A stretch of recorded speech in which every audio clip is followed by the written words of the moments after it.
Hey, if you're a Fuji shooter who has been wondering what type of video setup you should be using when you want to make videos, stick around because in today's video, I'm going to be showing you what I use, why I use it, and how long I've been running a setup like this. So stick around.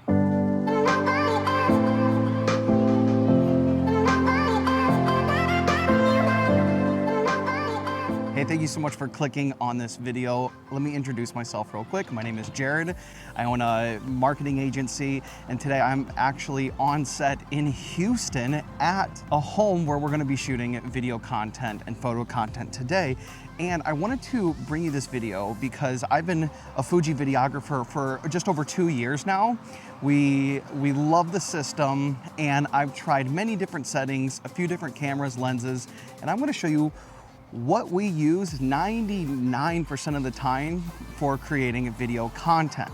So the majority of content that we're creating is for the blue collar service industries. That's roofers and masons. And today we're working with a chimney professional here in Galveston, Texas. This is an island just off of Houston. And that explains why I'm wearing what I'm wearing today. I normally wouldn't wear all red. It's not my personal preference. But when we're visiting people's homes, we want them to feel comfortable. We always communicate with our client to dress appropriate and look similar to the guys that are going to be performing the service. In fact, if you would like to learn more about how to shoot for these type of niches and why I think they're the best kept secret in the photo and video niche, I'm going to put a link up above to a video I did all about this. So if you have any questions on how you can get your foot in the door with working with these businesses, check out that video, and if you have any questions, feel free to comment down below. Now, jumping into the video quickly, this is not like my dream video setup or some over-the-top, gaudy, cinematic type rig. This is a practical video rig that me and my crew have been using for over 2 years now. We use the XT3s and XT4s. Started with XH1s, but don't really use those much anymore, kind of as a backup. We've been using the XT4 a lot more lately. It's not on the rig right now because we're filming the video with the XT4. But we have first the camera, the XT3. Great camera. If you're a Fuji shooter, you already know about the specs and why it's a good camera. But just starting from the top down, what we're using today is what I think is hands down the best video lens for this system. Forget cinema glass. Forget cinema glass. I mean, if that's what you're into, great. But this is the lens that I think you should be using if you want to make video content. And it is the Sigma 18-35 f1.8 art lens. And this is a Canon EF mount, and we have it adapted with the Fringer Pro 2 adapter. The reason why we use this lens is because with an f1.8 aperture, it gives us that great depth of field.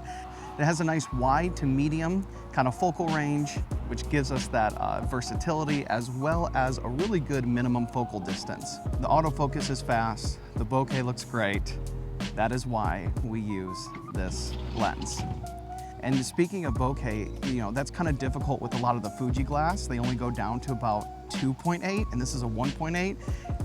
It's worth it. And this lens only costs, you can get it used for like $500. Absolute game changer, this lens. Next is the NDs. We've gone with the Moment variable ND lenses. Very happy with them. They work really well, good quality, and they're pretty affordable for the price. Now, the only difficult thing about this type of shooting is we're going in and out of homes, so sometimes that makes it such a pain having an ND. And I'm gonna give you a little secret. Sometimes we actually expose with our shutter and just forget the ND altogether. Shh, don't tell anybody. But moving right along, the monitor that we are using is the Atomos Shinobi. We aren't using the Atomos Ninja for external recording. We are recording internally on the 10-bit codec, but this is a great monitor that allows for better visual when you're shooting outdoors like we find ourselves doing a lot. Next is we will attach an aperture light, a little aperture LED here that we will use when we're finding ourselves inside homes. We're inside homes a lot. In fact, this one, we're actually gonna be down in the basement here. We're gonna need that little bit punch of light. Sometimes we leave it here on the rig. Sometimes we'll put it in a corner or bounce it off a wall or a ceiling, but it's a great little thing to have in your bag and just attach to your gimbal at all times. Now, how is it attached to the gimbal? Well, We have it attached to the Ronin S. Yes, we're using the DJI Ronin S. We're not using the Ronin S2 or the SC2 because I love gear just as much as the next guy, but I'm really working on my gear acquisition syndrome, right? And there's nothing wrong with this gimbal. It works. So that's why I've decided to not upgrade. That's the gimbal we're using, and we have opted into the small rig handles. And we love this because our hands are no longer stacked on top of each other.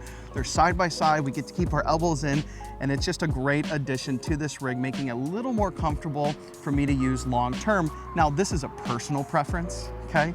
If this is something you're not into, try different things for your gimbals, shoot with whatever you like. I do like these handles because they do come with shoe mounts, and that's how we have this light adapted here. Sometimes we'll even put a microphone here in one of these spots, and that's also how we're mounting our monitor. If you have questions about this setup and the parts that you need to get or anything like that, let me know down below, and I'll also try to put links to everything to make it easy for you if this is something that looks interesting to you. And that's really it. This is the rig that we're using, X-T3 Sigma 18-35 Moment ND Atmos Shinobi monitor with the DJI Ronin S, some small rig handles, and an aperture light. This setup is easy to use with great results. If you have any questions about video settings, let me know in the comments below. I'll also link to a video from Gadgen, who did a really detailed and thorough job of the different video settings that you can be or should be using.